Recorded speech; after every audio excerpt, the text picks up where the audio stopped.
Well, hello, my friends, and welcome to the Live Inspired Podcast Monday Morning Moments with John O'Leary. I record these each week so that you and I can begin our weeks on fire with a burst of inspiration. Turns out some stories don't ask politely for your attention. Some stories demand it.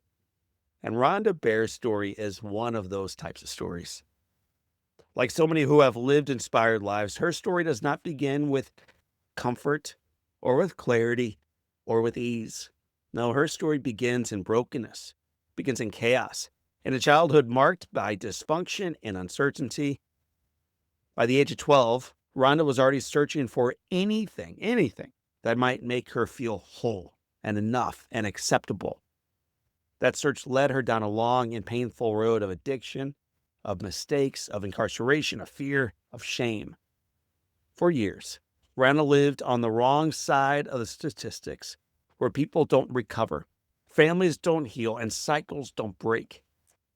Through mistakes that she made, she spent 19 months in prison, separated from her children, unsure if she would ever be more than the worst decision she'd made in her life. She was afraid, she was exhausted. And yet, deep within her, an ember of hope still burned. When Rhonda was released, she fixed her sights on just one thing: being present for her kids. She committed herself to recovery slowly, imperfectly, but faithfully. She faced her addiction. She owned her past. She made different choices going forward. And in time, she grew in confidence. She got a job. She became more whole. And beautifully, she became an extraordinary, awesome, beloved mother. And yet her story does not end with her own restoration. In many ways, that's where her real story begins. As her own family found stability and healing, Rhonda noticed that thousands of other children were still waiting for their moms to come fully home. Waiting for their moms to come home with the tools, the support, the dignity they needed to be truly whole and home again. So, Rhonda said yes to a bigger calling. She purchased and then opened a simple house, 3 bedrooms, 1 bath, nothing fancy. Just a safe space, safe place for women coming out of prison to land with their family. That one home became a second, and then a third. Today, Rhonda has opened 11 homes offering stable housing to dozens of women and their children.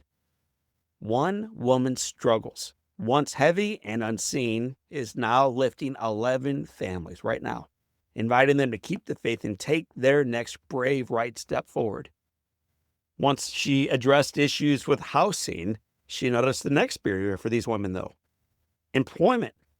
And so Rhonda took another leap of faith. She opened a coffee shop called She Brews, not because she had business experience or even that big of a passion for coffee, but she saw a need and she saw an opportunity. She Brews now employs more than 20 people, many of them formerly incarcerated women. It's a place designed not just to serve coffee, but to restore dignity and hope. My friends, none of us get to where we are going alone, and Rhonda's life is proof of it. So is mine, so is yours. For Rhonda, judges showed mercy. Mentors showed up. Volunteers believed when the vision felt too big that they could step in with her. Grace met her at every turn.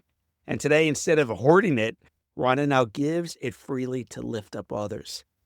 That's what being on fire for good looks like. That's what it's all about. Gratitude for the blessings received, joy in the work we do, and commitment to change the world one life at a time, one person at a time, starting with our own. May Rhonda's story remind you and me and us that no one is beyond redemption. No life is beyond repair. And sometimes the very scars we wish would fade become the doorway through which we can change the world. And that, my friends, family, brothers and sisters, is not only a story worth paying attention to, it's a story worth living out.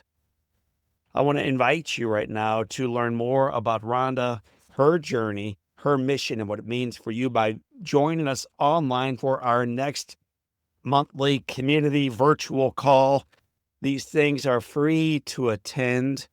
But in attending them, my friends, you are encouraged to not only elevate the way you feel about your life, but to change the world through your life. This is going to be a great one. You won't want to miss it. It's going to be Monday, February 9th at 4 p.m. Central. You can learn more about that by emailing us back, by going to our website, johnolearyinspires.com/together. I'm going to say it again because I really do want to see you there February 9th at 4 o'clock Central. It is johnolearyinspires.com/together. Register for this call, join us, and be prepared to be inspired, not just by Rhonda's story, but by what it means for you and yours. So family and friends, for this time, and until next time, my name is John O'Leary, and today is your day. What a gift. Live with your soul on fire.